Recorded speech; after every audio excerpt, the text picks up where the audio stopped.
El excontralor Carlos Pollitt está acusado de un cargo de conspiración para cometer lavado de dinero, 3 cargos de encubrimiento de lavado de dinero y 2 cargos de participación en transacciones de propiedad derivada de actividades delictivas. Según el Departamento de Justicia de Estados Unidos, si es declarado culpable, enfrentará entre 10 y 20 años de prisión por cada cargo. Es decir, que podría pagar una pena de alrededor de 100 años. El juez del Tribunal del Distrito Federal será quien determine la sentencia después de considerar las pruebas recopiladas por la Fiscalía de ese país, las pautas de sentencia de Estados Unidos y otros factores legales.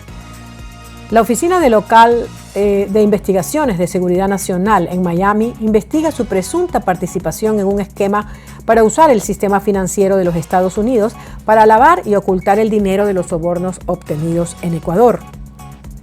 La Fiscalía de Ecuador señala que Pollitt habría exigido $10.100.000 en coimas a la empresa brasilera Odebrecht, según las pesquisas.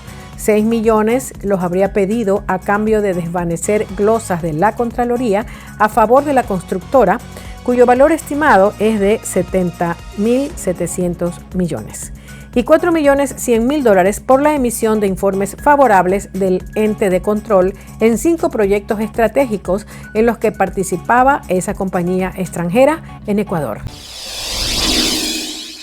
La presidenta de la Asamblea, Guadalupe Llori, pidió a la Fiscalía que se difiera la diligencia en la que debería rendir su versión y reconocer su rúbrica en la denuncia que presentó contra 93 asambleístas por la conformación de una comisión pluripartidista para investigarla. En una entrevista, se mostró sorprendida por la presencia de policías que esta mañana acudieron al Palacio Legislativo para notificar a los legisladores sobre la indagación previa. Sin embargo, la titular del Legislativo aseguró que el lunes pasado fue convocada a la Fiscalía para rendir su versión y reconocer firma y rúbrica, pero no acudió y pidió que se difiriera esa diligencia. Yo puse la denuncia, pero hasta allí. De allí no he ido a reconocer firma y rúbrica, ni tampoco he rendido mi versión, contestó al ser consultada si piensa retirar la denuncia.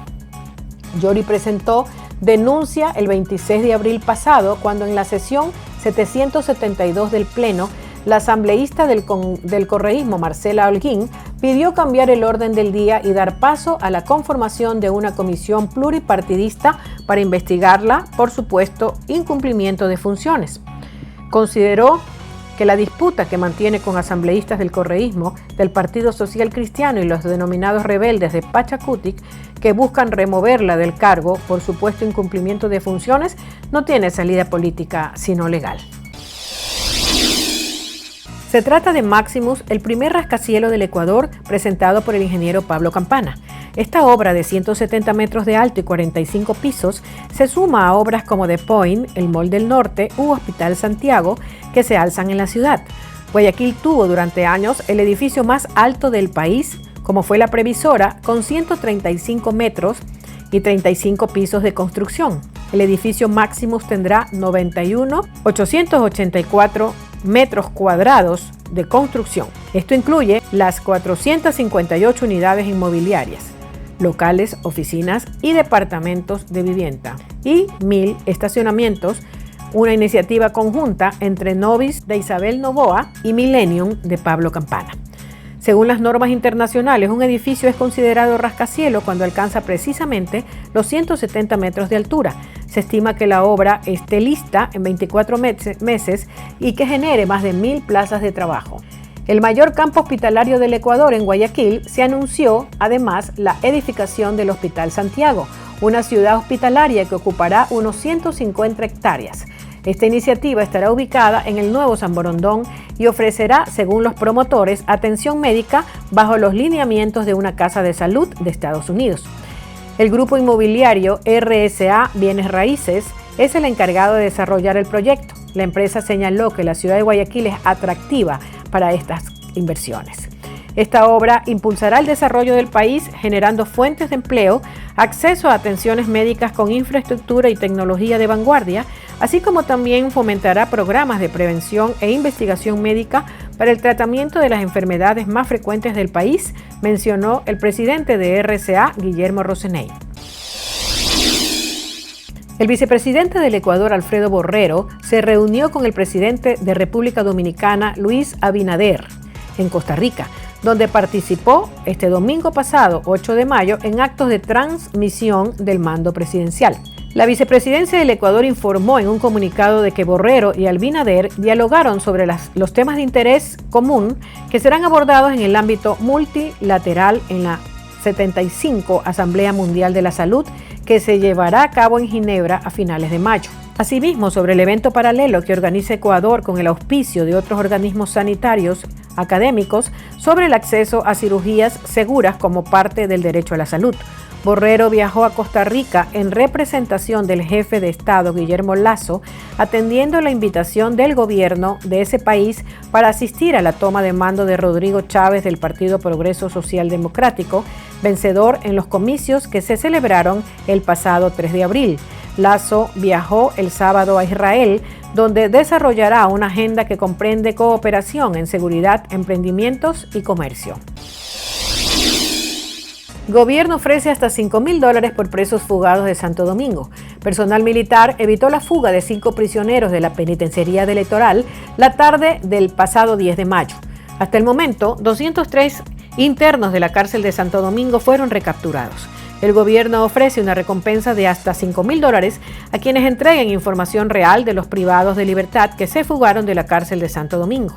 El ministro del Interior, Patricio Carrillo, lo anunció la noche del 10 de mayo pasado en una entrevista radial.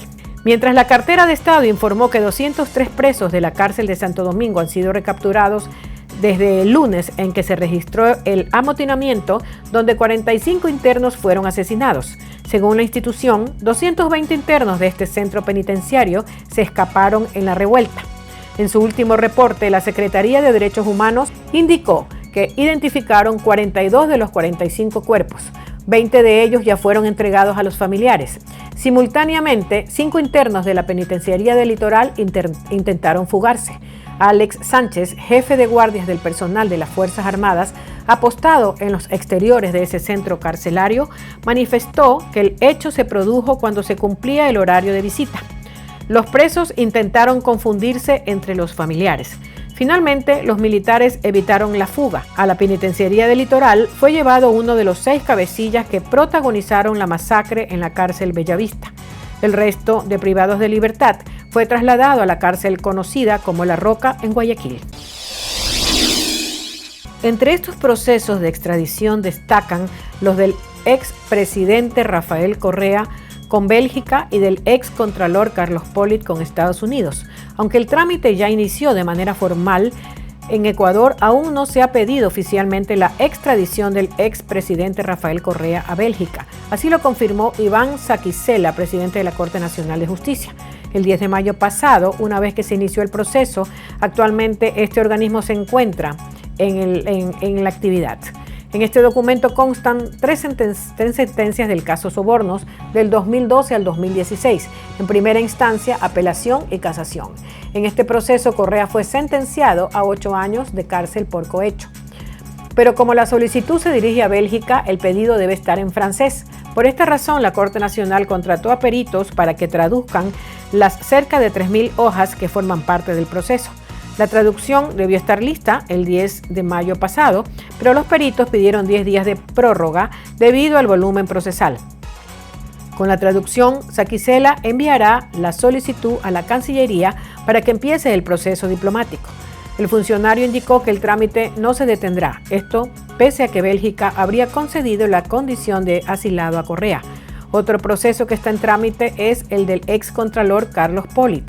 Esta solicitud se hizo a Estados Unidos en el 2018, luego de que el exfuncionario fuera sentenciado a 6 años por concusión en el caso Odebrecht. Sin embargo, en 4 años no ha tenido avances.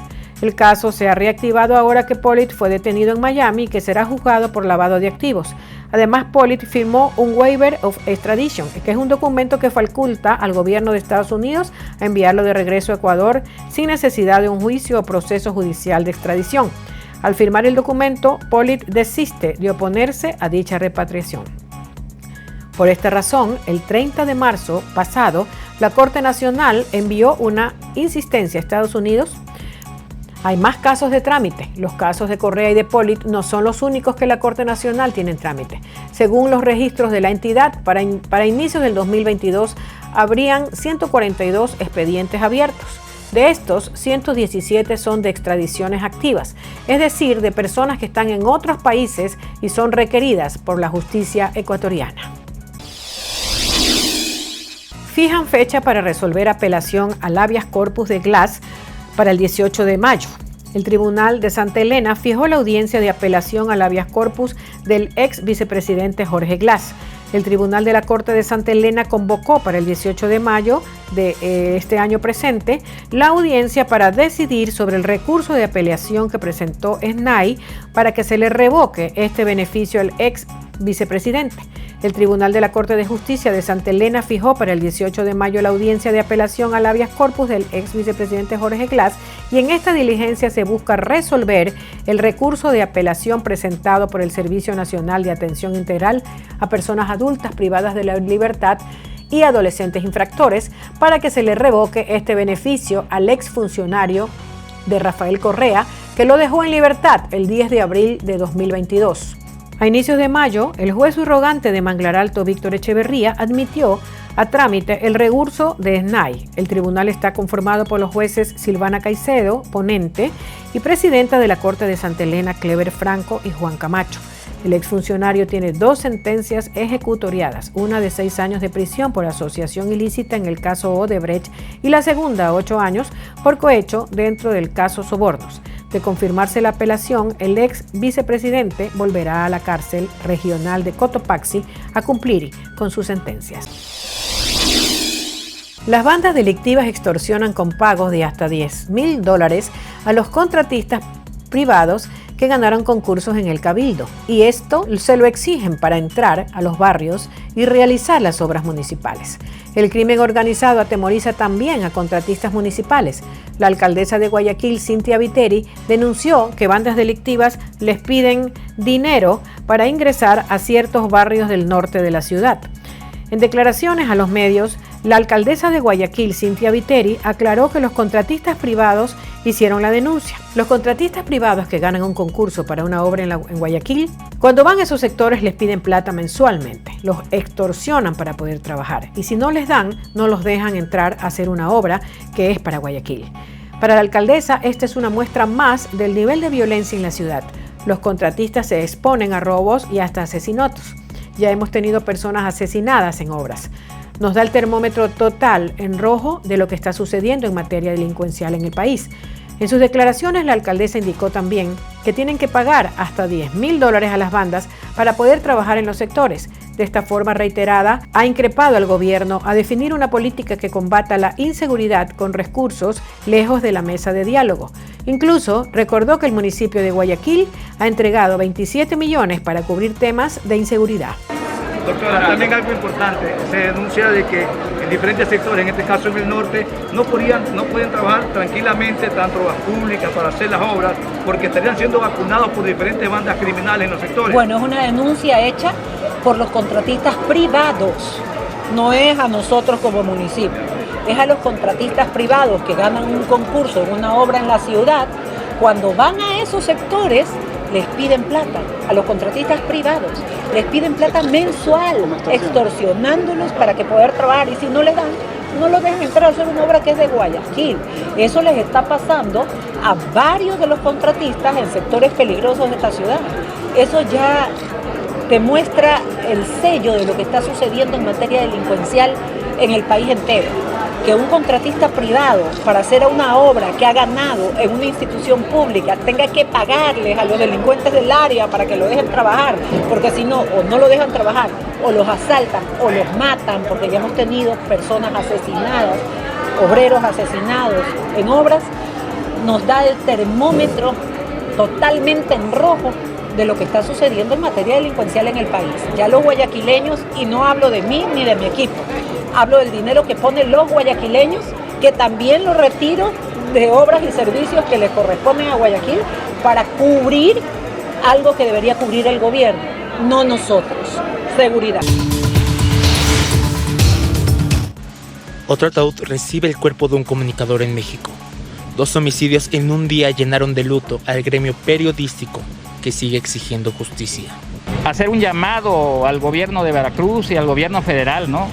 Que ya no solamente bastan las palabras de no quedará impune. La tarde del 9 de mayo, Yesenia Mollinedo Falconi, directora del portal de noticias El Veraz, y su colega Sheila Joana García Olivera fueron atacadas a balazos en el estacionamiento de una tienda en Cozoleacaque, Veracruz.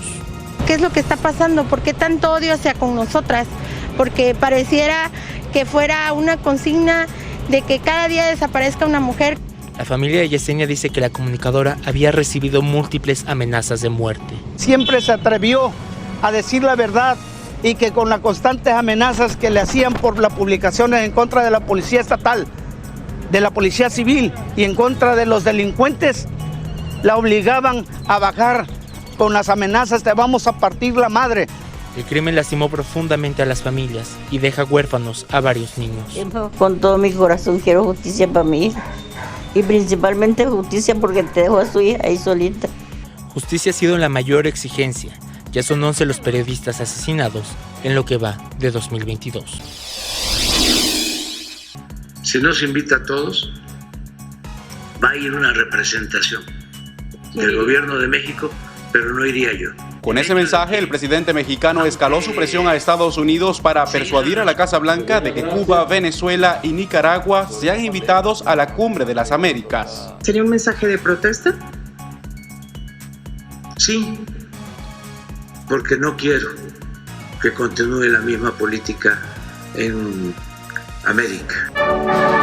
López Obrador es el primer líder regional que condiciona su asistencia a la cumbre de la que Estados Unidos será anfitrión en junio.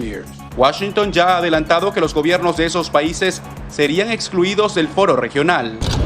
Al igual que México, Argentina, Bolivia, Honduras y varios países caribeños se han unido a esa petición directa a la Casa Blanca, que hasta la fecha no ha enviado las invitaciones oficiales y ha declinado a comentar al respecto. La supuestamente Cumbre de las Américas, entre comillas. Cuba, por su parte, protesta por lo que considera una exclusión indebida e injustificada. Pero las presiones regionales no son las únicas a las que está expuesta estos días la administración Biden. No deberíamos estar invitando a personas que no creen en los derechos humanos, que no creen en la democracia, que no creen en cuidar a sus propios ciudadanos, y claramente el régimen cubano, el régimen de Maduro, el régimen de Ortega no deberían ser invitados. Un grupo de legisladores, entre ellos el senador republicano Rick Scott, ha formulado peticiones específicas a la Casa Blanca para invitar a Juan Guaidó, el presidente de Venezuela. Pero la representación diplomática del líder opositor que Estados Unidos reconoce como presidente interino de ese país no ha recibido ninguna invitación. La Casa Blanca también ha evitado emitir cualquier comentario sobre el asunto. Inteligencia clasificada de la CIA, ¿qué más clasificada pueden ver?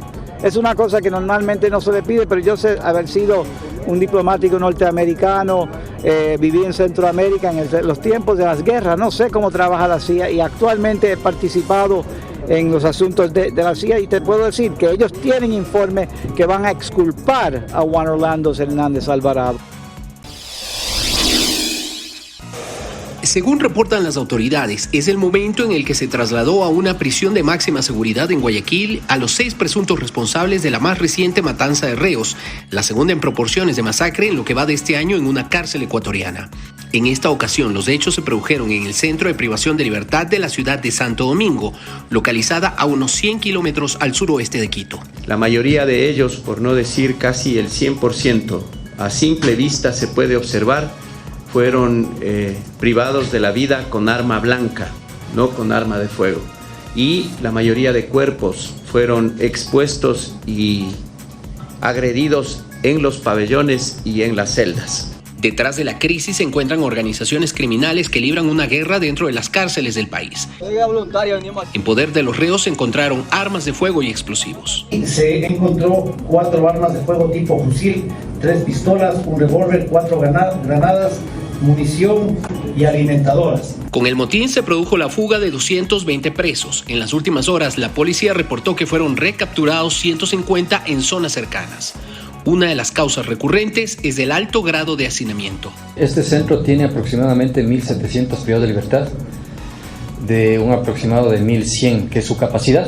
El detonante de este hecho, según la versión oficial, habría sido el traslado de un peligroso reo que estuvo involucrado en el motín que se produjo hace un mes en la ciudad de Cuenca. Allí perdieron la vida 20 personas. En las últimas 24 horas, Rusia atacó ciudades clave de Ucrania en el sur y el este, incluido el puerto estratégico de Odessa, una señal del aparente esfuerzo de Moscú por inmovilizar a las fuerzas ucranianas lejos del Donbass, donde está enfocando su ofensiva. De hecho, el Pentágono dijo que Rusia no tiene la capacidad de lanzar un ataque a gran escala en la ciudad de clave del Mar Negro. El reciente ataque misilístico en Odessa, en el que murió una persona, se produjo pocas horas después de una ofensiva durante una visita del presidente del Consejo Europeo, quien se vio obligado a buscar refugio bajo tierra.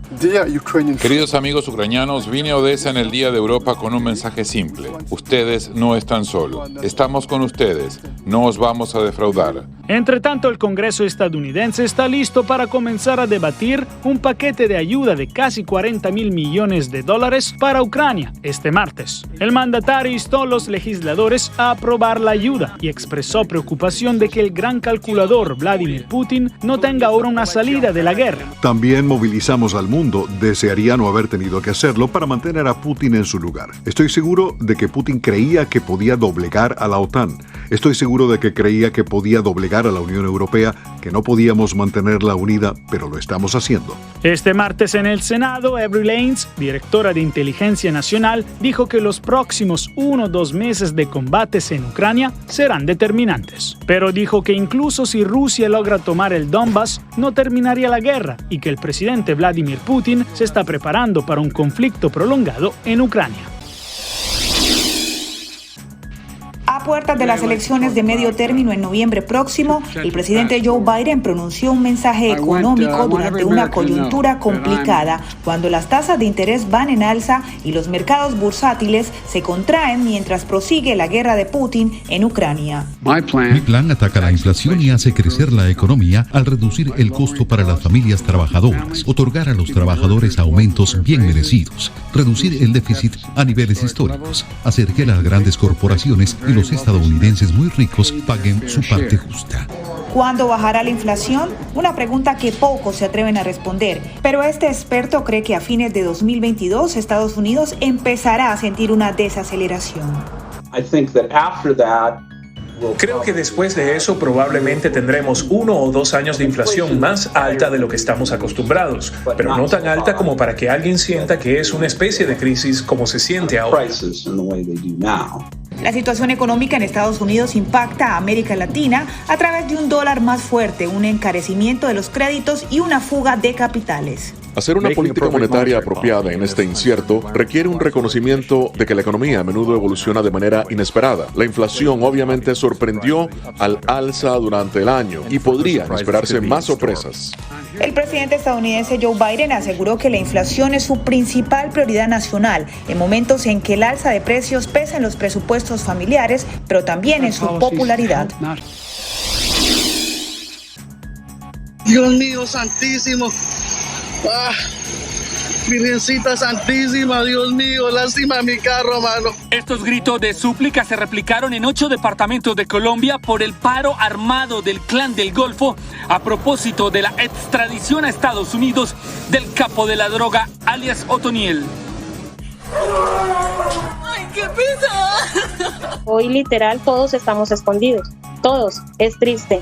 En este momento Urabá es un cementerio y nosotros unos berracos por atrevernos a seguir aquí. En las últimas horas, una arremetida se vivió en Antioquia. El ataque dejó 2 uniformados y 2 civiles muertos. El hecho se registró mientras el presidente Iván Duque visitaba la zona. ¿Todo bien o qué? Se ofrece una recompensa de hasta 200 millones de pesos por alias Richard, principal cabecilla de la estructura, autor presunto intelectual de este hecho, lo mismo que 100 millones de pesos de recompensa a quien dé información por alias Betancourt. Analistas señalan que el paro armado demuestra que el Clan del Golfo está lejos de desaparecer, pese a la extradición de alias Otoniel. Es muy posible que los liderazgos regionales del clan se hayan fortalecido y que el Clan del Golfo empiece a operar de una forma aún más descentralizada.